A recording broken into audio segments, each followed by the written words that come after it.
I think we are live now. Hello, everyone. Once again, today we had at 2 o'clock another webinar with Farfetch, but more regarding data science. And now we are here to present two other amazing speakers from Farfetch, and they will do an introduction to the platform tech foundations and how they are applying GTOPS at Farfetch.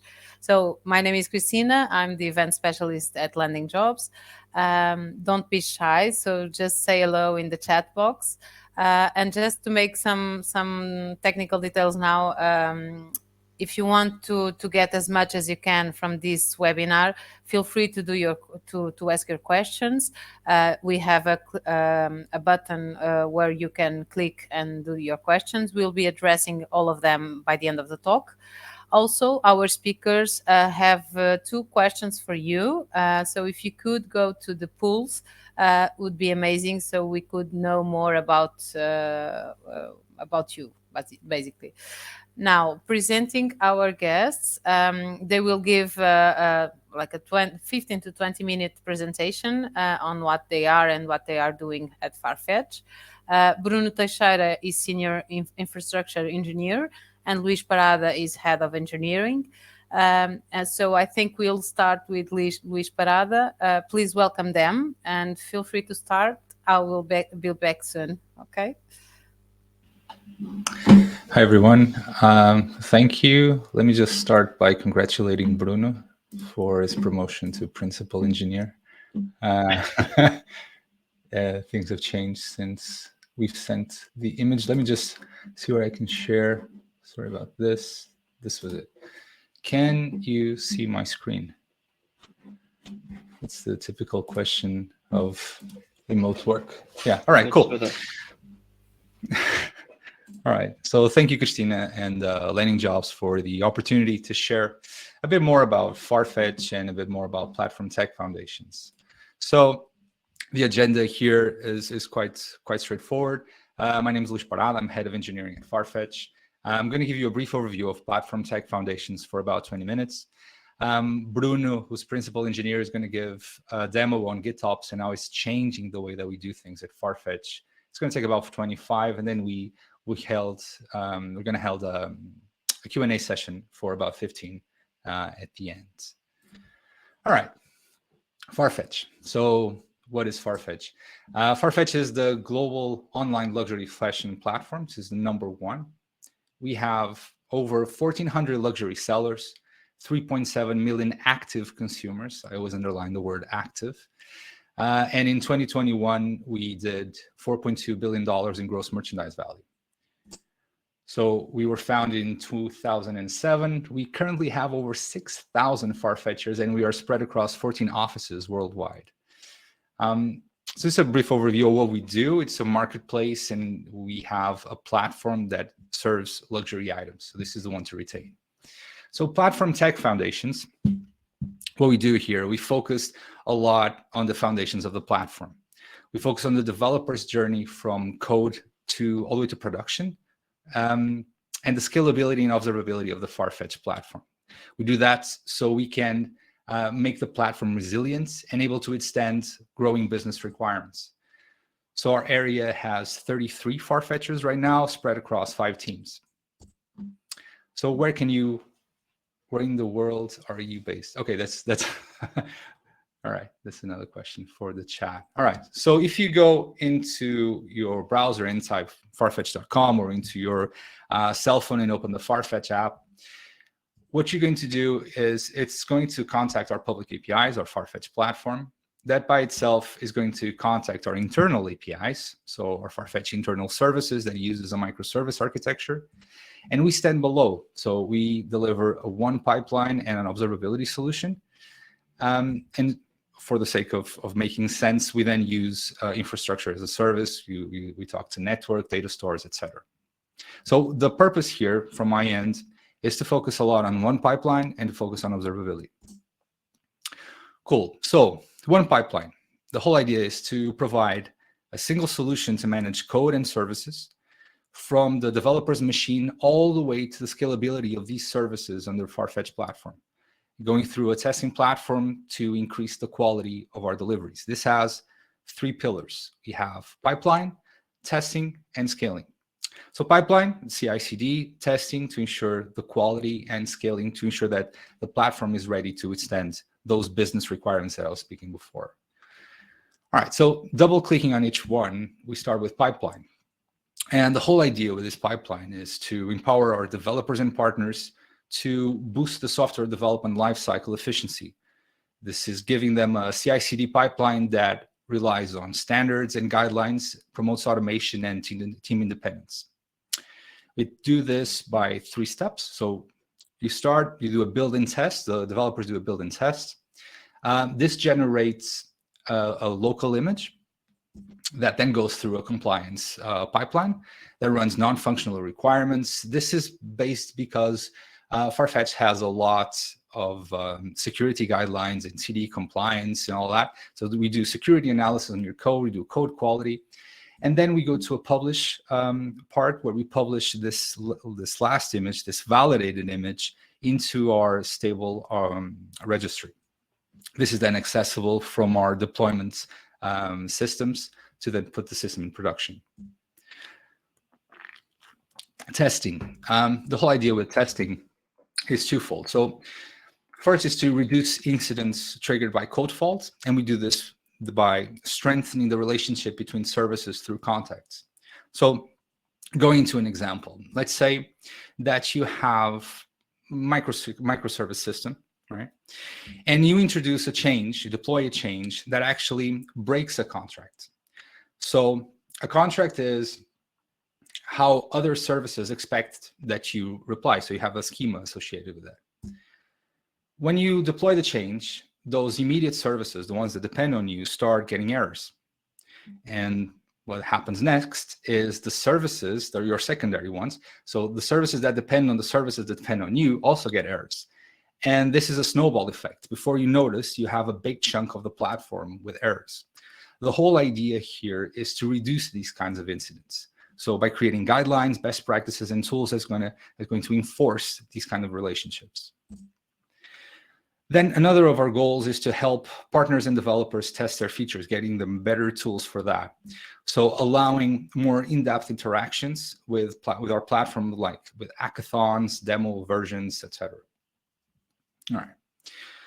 Scaling.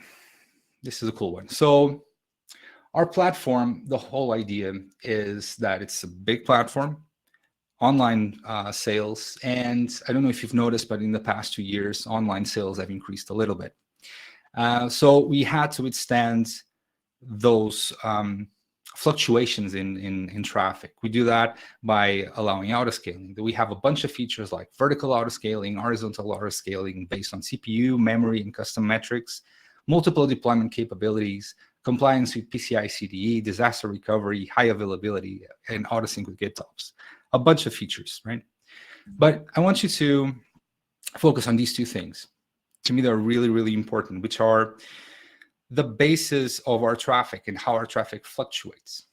So we have 2 types of events, special events, I mean. We have sales seasons, and sales seasons are what you know as Black Friday or Cyber Monday or something like that, Christmas even. And during these seasons, what you have a higher occurrence of traffic during an extended time frame. So again, you're expecting more traffic, but through a long period. And then you have what I have there with the sneakers, the highly desired product release, which they are the sneaker drops. I'm a sneakerhead, so I love these drops. It means that the brands are releasing a very sought after search for item. And usually you have a lot of zam in social media, and you have a lot of people going and trying to get that item. What usually happens is there's so many people that eventually no one that we know actually gets it. I don't know if you've been there. It's very frustrating because there's always someone else who gets the sneakers. Anyway, for those ones, you have very, very short time frames and a very high amount of traffic. So remember these. So we have normal life in the platform. You have sales seasons, so they are longer period, more traffic. And then you have these special events where you have huge bursts of traffic for a very, very short time frame. So we need to equip the platform so it's able to handle these fluctuations. And bear with me while I do these kinds of diagrams now. So I want to talk about preemptive scaling and the auto scaling that we currently have in the platform. So in the top right corner, it's my representation of how the platform is dealing with traffic right now. So you have an X amount of customers, you have your platform, a microservice, and the cylinder represents the resources that microservices needs right now. Now, the team knows that there's going to be a massive event. Is it possible to move videos to the top of the screen? All right. I don't know if, Christina, I don't know if you can help with this. Sorry, I just saw this in the chat.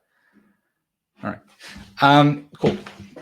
So again, that's the current traffic, and let's say that the team knows it's going to be one of these sneaker drops, one of these sale seasons, and what they're going to have to do, they have to scale up their systems to handle it. So what they do is they open a bunch of tickets and they ensure that the resources that their microservices use is enough to handle the traffic. It's represented by this. So you have the gray cylinders representing the amount of resources that are not currently being used, but ready to be used. So as the traffic increases, you start using more and more resources until you get some text. Okay. Can you see the presentation all right? Okay. All right. So as the amount, cool, Lucy, thank you. As you see, as the traffic increases, right, there you go. As the traffic increases, you get into a peak state, which is the one that you've actually actually prepared for. And as you can see, all the cylinders are green. That's amazing. But these are not just Jordan 1s. These are Jordan 1s, the Chicago edition, meaning that Twitter is going berserk, right? And everyone wants to purchase these. And what happens is you have much more traffic than you were expecting. That traffic just throws the entire platform overboard. You don't have enough resources for that, and you don't have a good response to give to your customers. So in a preemptive scaling, and this is assuming that you don't do anything from the moment that you start to the moment that you have errors in your platform, the team requires to know these business needs in advance. To do this scale up usually requires manual scaling, so a lot of tickets, a lot of bureaucracy. You have a static infrastructure that is not ready for changes in incoming traffic. That's what you see in example number 4. And then it's not fault tolerant, meaning if a server goes down, it goes down. There's no coming back there. And it's not cost efficient. If you look at it, there's only one example where this preemptive scaling is cost efficient, which is example number 3. Because in number 1, there's gray cylinders, meaning that there are resources not being utilized. And at the end, you're not satisfying all of your customers' requests, so you're actually losing money because you're not purchasing, you're not getting the purchases you need. Now, moving to auto scaling, again, I wanted to reference the top right corner, which is what the platform is and needs at the moment. And if you see, we start at exactly that point. It's exactly what the platform needs right now. As the traffic increases to that peak state, the platform, the resources start increasing per need. So what happens, again, Air Jordan 1s, Chicago edition, everyone goes in. And what happens? It just scales up again. Obviously, you're going to say, yes, but it can't scale up forever. Obviously, there are some limits to this. But within those limits, you have some quite interesting limits. You do have a very good amount of scaling up and scaling down. So when you move to auto scaling, you adapt to the changing business needs automatically. The teams don't need to know what's happening. You have that automatic scaling. You have a dynamic infrastructure that is ready for these spikes or surges in traffic. If a pod goes down, it's quick to raise up a new instance and be back online. And it's cost efficient. If you see, you only pay for what you use. It's always adjusted to what you're using. So how do we do this? We use this using observing the platform, right? But how can we observe the platform? That brings us to the observability part. So the whole idea from Platform Tech Foundations with observability is to provide our Farfetch platform with a single proposition to leverage our monitoring, tracing, and alerting capabilities. Meaning that in monitoring and alerting, we are giving our engineering teams, our infrastructure teams, everyone, all the necessary information for them to have on the consumption of resources to APM to user experience. All of that alongside with alarms, that is going to make a massive difference. Tracing, it's a quite interesting tool to reduce the friction of troubleshooting. So focusing on monitoring and alerting, the whole idea here was quite simple-ish. Create a platform that had no data loss, meaning we store data almost forever. There's no resolution loss, meaning that if we want to check data from like November 2019, in theory we can, and we can check the 5 minutes of data that we're looking for. There are no limit of users, so we can have as many users that we want using it. And very, very important, our Farfetch platform scales up and down based on this live monitoring data. So right now, we have about 63 million data point injections per minute. That's, in terms of long-term storage, we have over 130 terabytes. We have over 2,500 alarms created by the teams, of which more than 100 are triggered daily. In terms of applications monitored, we passed the 600, and in terms of resources, we already passed 9,000. So in terms of resources, I mean VMs, app nodes, pods, all of that. So looking at that incident from before, where does this monitoring and alerting enter? So we have our healthy platform. We deploy that change with a breaking change. We had the errors in the immediate dependencies. Those errors started triggering thresholds that are defined by the service owners. As you get errors in the secondary dependencies, as the errors increase, those thresholds get blown over, and you just start sending alarms to the teams, and on-call is activated.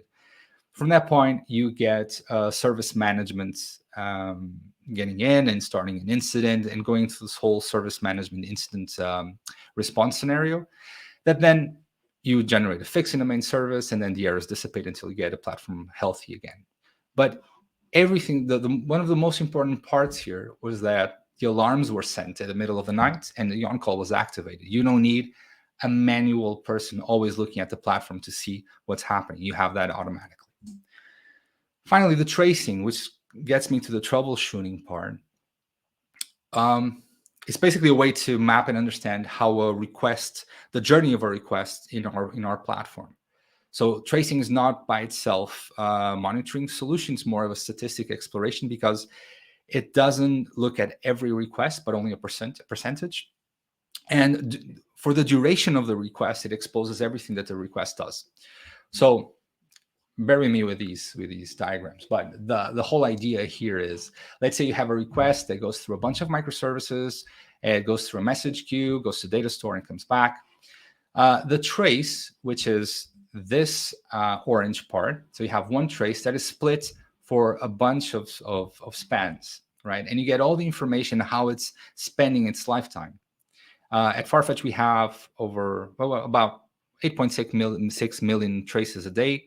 That expands to 24 million spans daily. Now, one of the cool things about this is that sometimes you see things that you weren't expecting, like, let's say one service, you see it calling another service 4 times and you're expecting it to call once. This is the kind of stuff that tracing exposes really easily and allows you to improve the performance of any platform. All right, so just to sum it up from my end, Platform Tech Foundations. going developer's journey, right? So from code all the way to production service, testing strategy, testing platform, ensuring that the platform scales up and it's properly observed, alarms, troubleshoots, all of that through one pipeline and observability. And I want to highlight something that I think it's really important. It's the left-hand side. You have a bunch of technologies there. And we are 33. Well, actually, I was counting myself, but I use Slack, so I'm one of those as well. And of those 33, we work in all of these technologies, which I think it's really incredible. So kudos to everyone working in Platform Tech Foundations. And by working in Platform Tech Foundations, we do have a bunch of vacancies open. Christine is here to help as well. We have vacancies in one pipeline, in observability, and also in the architecture section that works with us, which is technical architecture. So feel free to talk to Christina and to start talking with us so we can actually get you in and work with us. So this is it from my end, and I'll pass it on to Bruno. Okay, thanks, Luis. So now it's my turn.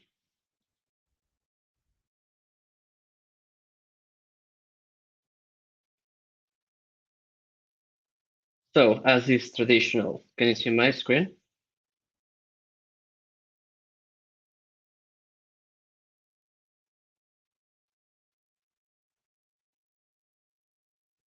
Okay, outstanding. I'm Bruno. I'm from the scaling team, and I'm here today to talk about a little bit about GitOps, which is a common core feature that we provide on our platform, and kind of showcase you some of the cool stuff that we do here.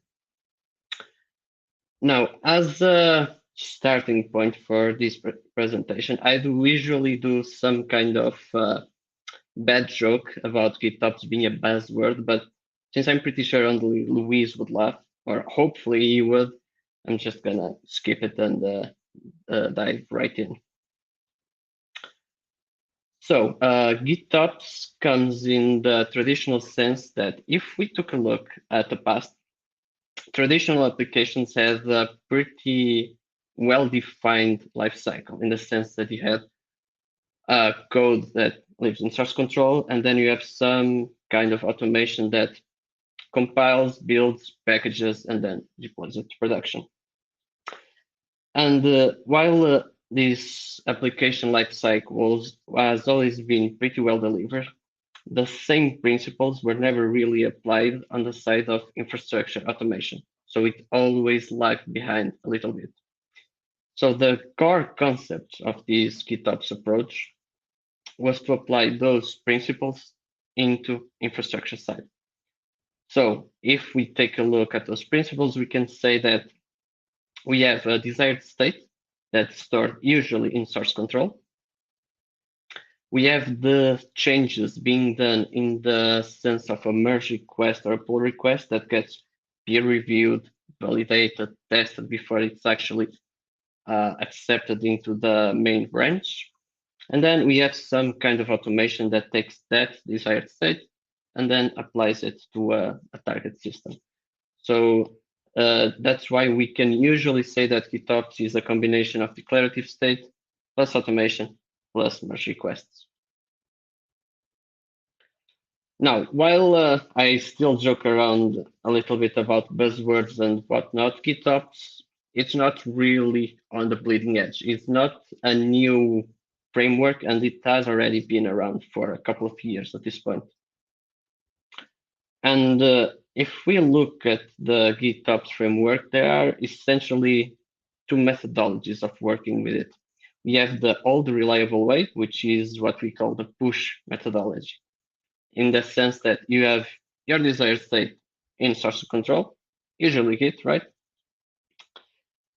You perform a change via merge request, and when that particular change is approved, there is the traditional pipeline that runs whatever it needs to run to make sure that the target system is synced with the desired state.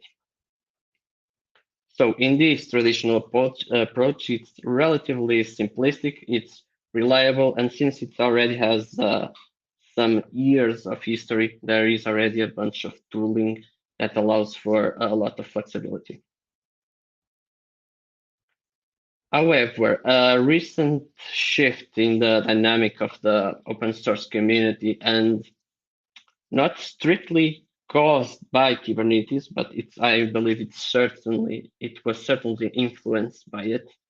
There is this new methodology that we call the new kid on the block, which is the pull methodology.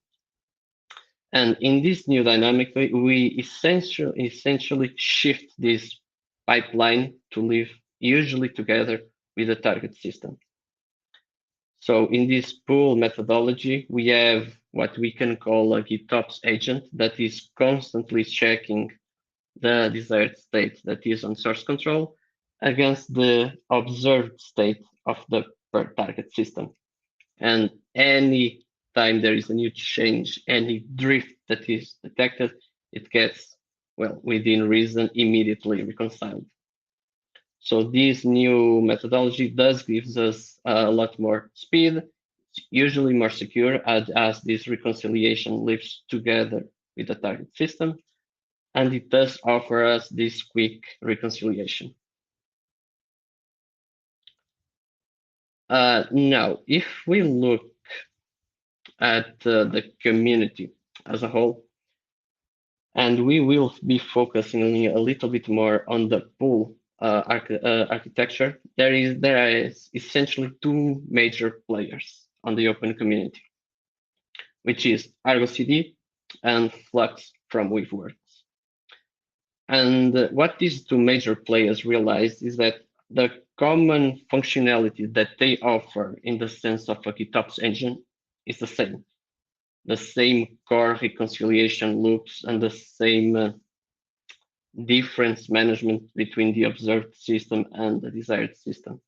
So they came together in a sense, and they are now working together to provide a common package that it's actually called the GitOps engine that then other projects can build on top of this common package and essentially build their own user experience and different features. The idea here is centralize these common features into a common package that many other applications can then reuse.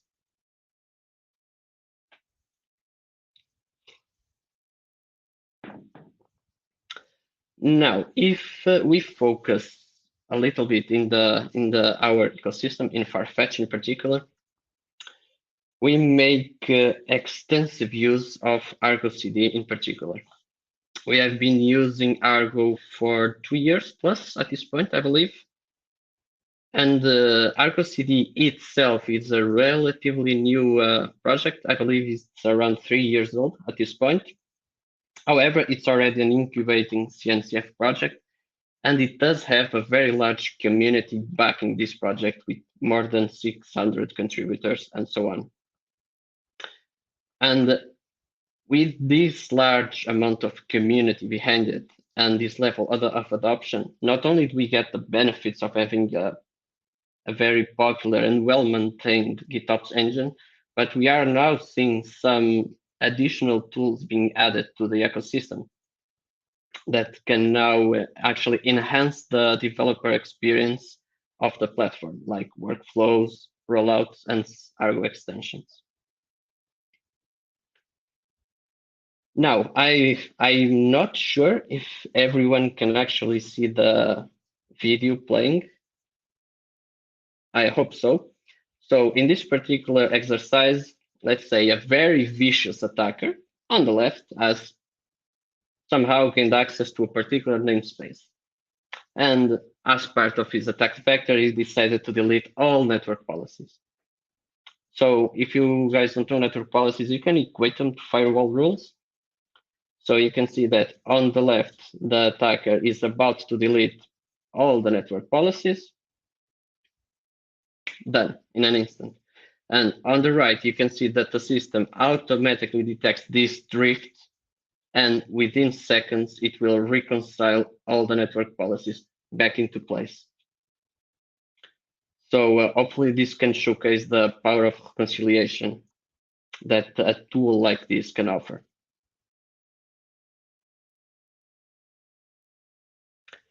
Now, we've talked a little bit about GitOps and these GitOps engines and tools that there are. But moving on, I'd like to focus now a little bit more into our Kubernetes clusters. So Kubernetes is, I'm pretty sure it's nothing new for anyone watching this. And I believe it's been around for 8 years and it's one of the most popular open source projects out there. But if we actually took a look at the beginning, when Kubernetes was in its early adoption days and slowly gaining popularity, we could see that the initial setups was by leveraging a single massive cluster, right? That for a particular company solved everything. So that cluster was dev, staging, production, and whatever else use case there was. Now, while this may have been a viable feature or a viable architecture in the very beginning, we've now seen that Kubernetes is a very fast moving ecosystem with very frequent release cycles, which now brings us to a new problem that may have not happened so much in the past. It's that this single massive cluster has now quickly becoming a single point of failure, in the sense that these frequent cluster upgrades need to be handled more carefully, and a simple malfunction in a cluster, in a core component of a cluster like CNI or a network policy provider can actually cause catastrophic outages that can actually impact the entirety of a cluster. So what we actually have been seeing in the latest trends is a shift into multiple smaller clusters, usually referred as a Kubernetes fleet. So in this approach, we actually have a lot more flexibility, not only on the use cases of the clusters themselves, but also on how we can perform disaster recovery with this pool of clusters. As with everything, not all solutions are roses. So while having multiple clusters does offer some flexibility and some additional reliability, it does bring additional complexity, both in managing the clusters, which now can span dozens in our particular use case, but you also have an additional problem of scheduling, in the sense that you now have workload A that may go to cluster 1 or cluster 2 or cluster 3. So there is this additional complexity that having this pool of clusters brings. And to tackle that, and we will be focusing a little bit more on the management of the clusters themselves, we had to come up with a solution that would stop this management of 50 clusters to stop being a chore. So what we did is actually we took a look at our landscape of our clusters. And yes, they may be in different environments, different data centers, have different use cases, different network configurations. But the reality that we observe is that 90% of every configuration, every tool that we have deployed is the same across all of these clusters. So we not only wanted, we needed a way to centralize all of this configuration to essentially not only reuse the configuration across all the clusters, but have the ability to roll out changes to groups of clusters. So the idea behind this architecture is essentially a pyramid or an hierarchical view of a particular configuration. So if we equate this to a pyramid, right, we have at the very bottom layer what we here call the common global configuration. This is something that is applied to all of our clusters. And then as you go up the pyramid, level by level, you start narrowing down these configurations, getting more specific as you go, until you reach the top of the pyramid, in which you are actually targeting a particular cluster. And this can be something as specific as the cluster name, if that's applicable for your use case. So now I'm going to once again move on to a particular example that hopefully can showcase the power that the previous solution can offer by rolling out changes into groups of clusters. So in this particular video, on the left, so I'll just wait for this amazing demo to loop back. So on the left, I will be merging a particular change. And on the right, let's say I have 4 Kubernetes clusters in this particular environment. We can see that it's merged on the left, and then within seconds, those reconciliation agents that we talked before, they notice the drift and they reconcile cluster 4 and 3, quickly followed by cluster 1 and 2. So hopefully this can showcase just the power and the flexibility and speed of a solution like this can actually offer us.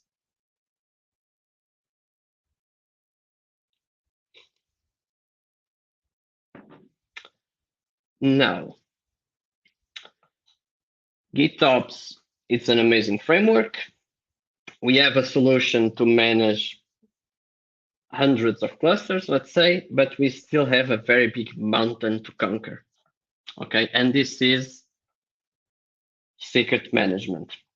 So one of the core principles of GitOps is that you have your declarative state in source control. But the problem is that there is a realistic need for sensitive information. By sensitive information, I can mean credentials, private keys, tokens, certificates, and so on.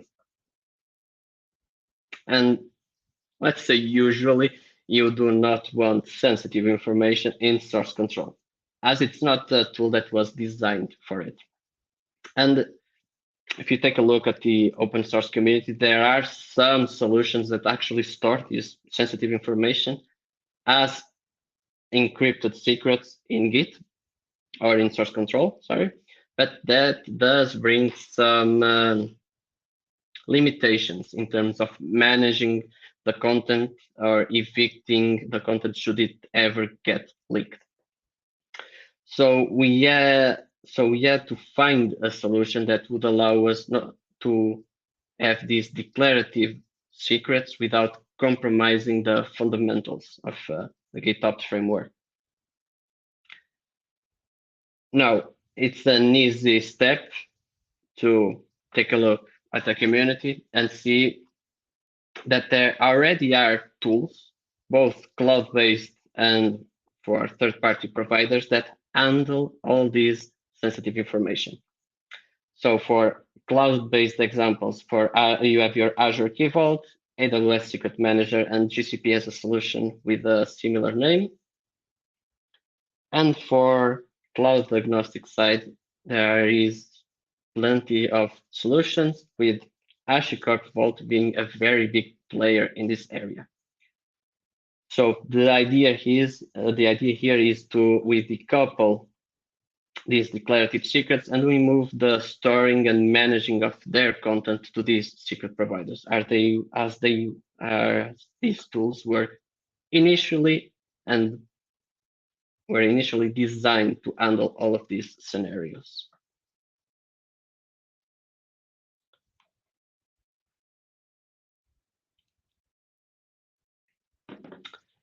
So secret providers by themselves do not solve everything. And if we look back to the fundamentals of GitOps, we wanted a way to declare access to these secrets without having their content stored in source control. So we have two major challenges to face. The first one is authentication, right? How can a particular service provider ensure that that application is who he says it is, right? So on Kubernetes, there is these native objects called service accounts that already provide this identity concepts out of the box, so that when a particular workload or instance is running on Kubernetes, we can have a service account attached to it, so that has an identity that can actually be verified when integrating with a secret provider. So authentication is taken care of. We have an additional challenge, which is authorization. How can we make sure that application A can only read secret 1, 2, and 3, and not 4 and 5? And this was actually a major difficulty here in Farfetch.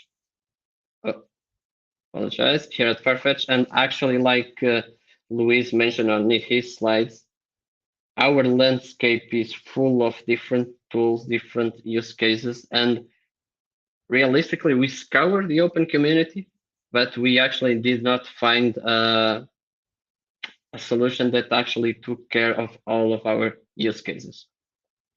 So we came to the conclusion and we built our in-house solution. So for this, we leverage CRDs. So Kubernetes has several extension points, and a CRD, or a custom resource definition, is an extension of the Kubernetes API that essentially allows us to define our own resources. So they are essentially user-defined resources. So in this manner, we can have on source control our authentication declaration. We can declare our authorization. And then when those two components are meshed together and actually applied, we can finally have the desired goal of declarative secrets in a way that does not compromise the fundamentals of GitOps.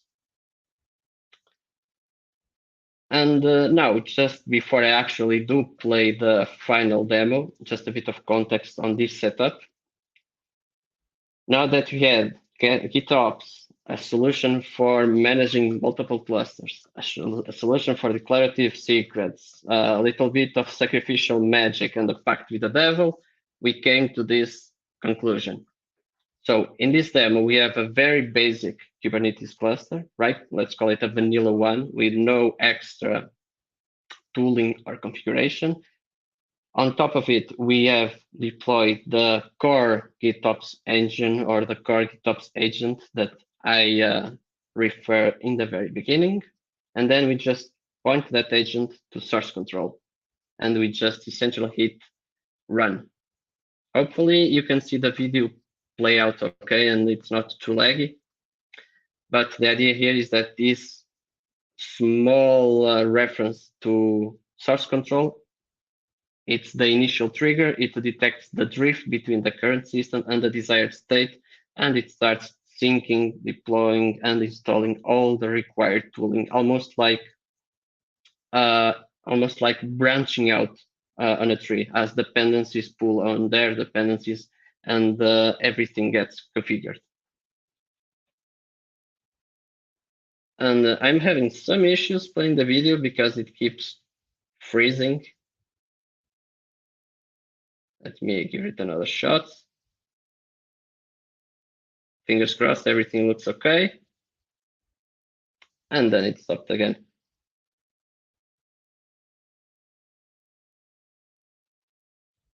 Let's give it a final shot. Well, I'm really unable to play, but just imagine an awesome thing that starts empty and within 2 minutes, everything is installed. And I guess this concludes my demo. Hope you liked all the cool stuff that we are doing. And as always, I was unable to resist. May the fourth be with you. And back to Luis and Christina. Yeah, I think we move to Christina now. Yeah. Yes, so this is the time to make your questions. So please ask the questions here in the bottom of the screen. We do have one question from André Ribeiro. So I'm going to read it and you answer it. So do you use any kind of container image vulnerability scanner before you deploy applications? And regarding key aids threat detection, do you use Falco? Okay, thanks for the question. And we do attack those scenarios in two fronts. So Farfetch actually leverages a tool like that. It's called the Red Hat Advanced Kubernetes Cluster Security, previously called StackRox. And it does have two components. Like Luis mentioned on his pipeline, a component is that static analysis for common vulnerabilities. So that's done as part of the compliance pipelines. And then on the side of Kubernetes, there is this runtime engine that is also part of the same tool that takes care of validating some of the best practices of Helm chart deployment, for example. I can give examples like if it's running as a root user, StackRox will flag it, and scenarios like those. Does that answer your question? Let's hope so. If not, please make another question, Andre. So we have now one question from Pedro Rodrigues. Are you also using GitOps to manage stateful workloads? Example, a MySQL database. We have plans on it, but it's not yet to the point that we are comfortable with it. So not at the moment yet, I'm afraid. And Jack is asking, how many platforms do you use? I'm not sure if I understand what he means by platform, though. Jack, would you please write here in the chat what do you mean? Yeah.